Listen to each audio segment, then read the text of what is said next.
एक central intelligence agency के input पर एक फ्रीलांस जर्नलिस्ट राजीव शर्मा जो कि पीथमपुरा के रहने वाले हैं, इनको 14 तारीख को दिल्ली से गिरफ्तार किया गया था। और इनकी इनिशियल इंटरोगेशन में ये मालूम चला कि ये कुछ चाइनीज इंटेलिजेंस ऑफिसर्स के टच में हैं और यहाँ इंडिया से कुछ सेंसिटिव डिफेंस इंफॉर्मेशन चाइनीज जो इंटेलिजेंस ऑफिसर्स थे उनको पास ऑन कर रहे थे। इनकी इंटरोगेशन के आधार पर ही आज सुबह एक चाइनीज नेशनल लेडी किंग सी उसको गिरफ्तार किया गया और उसके एक एसोसिएट जो नेपाली सिटीजन्स हैं शेर सिंह और राज बोरा उनको गिरफ्तार किया गया है। इनकी सबकी जो इंटरोगेशन चल रही है उसके का ब्रीफ इस प्रकार है कि राजीव शर्मा लगभग ये 40 साल से जर्नलिज्म कर रहे हैं और 2010 के बाद ये फ्रीलांस जर्नलिज्म का काम करने लगे और उस समय ये चाइनीज मीडिया एजेंसी जो ग्लोबल टाइम्स है उसके लिए ये आर्टिकल लिखते थे।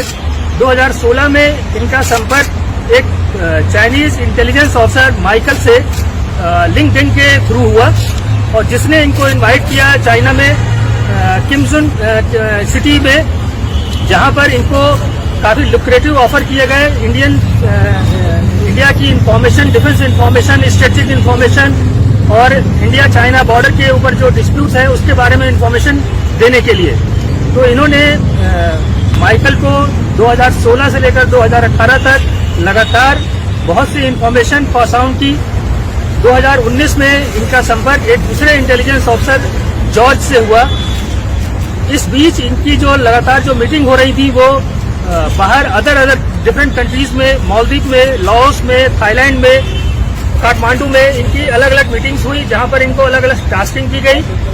2019 के बाद ये जॉर्ज के टच में रहे और जॉर्ज से लगातार यहाँ के इंफॉर्मेशन पास ऑन करते रहे। इंफॉर्मेशन जो हमारे इंडिया और चाइना बॉर्डर्स पर जो डिस्प्यूट्स हैं, जो प्रॉब्लम चल रही है, आर्मी के डिप्लॉयमेंट, आर्मी का प्रिक्योरमेंट और जो इंडिया चाइना रिलेशंस के ऊपर स्ट्रेटजी गवर्नमेंट की, इस तरह की इंफॉर्मेशन ये लगातार पास करते रहे। इस इंफॉर्मेशन को पास करने के लिए इनको काफी ह्यूज अमाउंट थ्रू हवाला और एक डिफरेंट चैनल से इनको मिलता रहा है।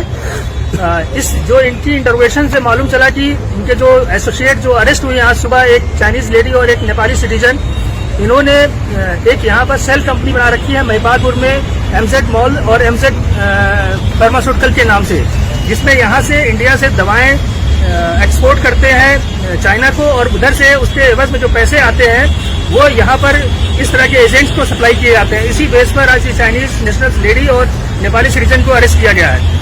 पिछले 1-1.25 साल के अंदर जो अभी तक का रिकॉर्ड चेक किया गया है 40 से 45 लाख रुपए इनके पास आए हुए हैं थ्रू डिफरेंट चैनल्स। अभी इनकी इंटरोगेशन चल रही है। इनके तीनों लोगों के पास से लगभग 10 से 12 मोबाइल फोन, लैपटॉप, टैब और ATM card including Chinese ATM card recover हुए हैं और इनकी जो और इन्फॉर्मेशन आएगी वो आपसे शेयर की जाएगी। 2016 में ये पहली बार चाइनीज इंटेलिजेंस ऑफिसर है माइकल, उसके टच में आए थे लिंक्डइन अकाउंट के थ्रू। उसने इनको ऑफर किया अपने यहाँ बुलाने के लिए। इनिशियल उसने ये बोला था कि वो एक मीडिया कंपनी है जो आपको जॉब ऑफर करती है, आप यहाँ पर आकर मिले।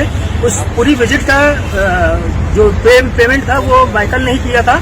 ये जब वहां पर गए तब इनको असली मुद्दा मालूम चला कि क्यों बुलाया गया है। तो ये जो अमाउंट था उस पर ये थोड़ा सा जो भी कहें इनको लालच आया होगा, ये एग्री हो गए कि यहाँ की जो इन्फॉर्मेशन है वो उनको दी जानी है। तो इस चक्कर में इनका 2016 ऑनवर्ड ये इन्होंने इन्फॉर्मेशन पास की। इन्फॉर्मेशन है हमारे पास जो इनकी इंटरोगेशन से मालूम चला है, जो इनको फॉलोअप किया गया है उसके हिसाब से, क्योंकि ये दिल्ली में एक ठीक ठाक से मीडिया सर्किल में मूवमेंट करते थे और मीडिया पर्सन थे। इनके पास PIB कार्ड्स भी हैं तो इनकी मिनिस्ट्री में एक्सेस थी। तो ये इनफॉर्मली तमाम लोगों से मिलते थे और उनसे जो इन्फॉर्मेशन कलेक्ट होती थी उसको ये पास ऑन करते थे। जर्नलिस्ट को कोई कैसी इन्फॉर्मेशन देगा जो दूसरे देश के काम आए? ये अभी एक जो इनके पास से जो इन्फॉर्मेशन पास ऑन की है इनके सारे सोशल मीडिया अकाउंट्स पर है, इनकी मेल्स पर है, वो एजेंसीज की मदद से डाउनलोड की जा रही हैं। उसके बाद मालूम चलेगा कि इन्होंने क्या क्या इन्फॉर्मेशन दी और किस तरह की। अभी इन्वेस्टिगेशन का सब्जेक्ट है, इसके बारे में नहीं कहा जा सकता क्योंकि अभी इनके हमें डायरेक्ट कोई कनेक्शन नहीं मिला है। नेपाली यहाँ पर जो बताया एमजेड मॉल और एमजेड फार्मेसी जो कंपनी है उसका डायरेक्टर है और ये सिर्फ एक सेल कंपनी है जिसमें इसको अच्छा पैसा मिलता था। एक शेयर था उस कंपनी के अंदर, जो पैसा आता था वो ट्रांसफर करते थे, बाकी का और कोई प्रोवाइड नहीं। सर राजीव शर्मा कहाँ पे काम करते थे अभी तक पूरा प्रोफाइल? जो उनका जो इंटरोगेशन वालों के लिए ब्रीफ में कि वो 82 से स्टार्ट किया था, दिल्ली के पढ़े हुए हैं और यहाँ पर वो यूएनआई में, ट्रिब्यून में, एचटी में, टाइम्स ऑफ इंडिया में और कई जगह पर, कई ऑर्गेनाइजेशंस में इन्होंने काम किया हुआ है और वर्ल्ड वाइड बहुत सी एजेंसीज के नाम बताते हैं जिसके लिए लिखते रहते हैं।